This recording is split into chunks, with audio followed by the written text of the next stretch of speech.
呢度咧應該係珠海目前為止實用率最高嘅一個小區啊，既可以做到零公攤，而且實用率咧係達到100%嘅，68個方咧就可以做3房啦。樓盤位於我哋湖心路嘅核心地段，樓下咧就係我哋目前湖心路最成熟嘅嘉禾城商圈啦。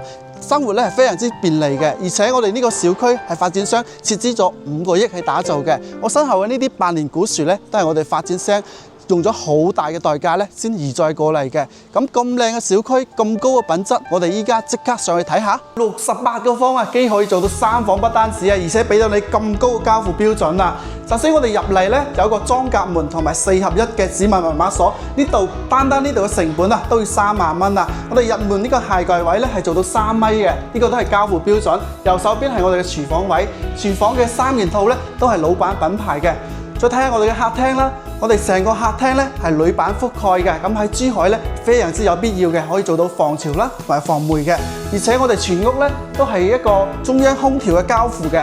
咁我哋陽台呢邊咧都可以睇向成個白藤頭嘅一個湖景嘅。最後咧睇下我哋嘅休息區啊，我哋休息區所有嘅牆面咧都係藝術漆嘅一個交付嘅。咁我哋呢邊睇下我哋嘅洗手間啦，洗手間咧係做到乾濕分離嘅，而且係智能馬桶嘅交付。第一個房咧係我哋嘅長輩房，咁呢個房嘅櫃啦，同埋我哋嘅床啊，同埋衣櫃啊，全部都係交付標準嚟㗎。呢邊就係私房位，咁呢個私房雖然細細地啊，但係咧嘅交付標準都係相當之高㗎。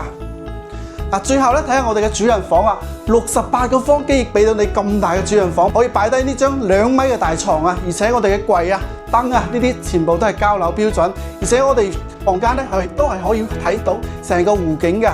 咁呢套單位咧總價110萬，首期10萬蚊，咁高嘅交樓標準。如果你有興趣嘅話咧，歡迎你後台私信我。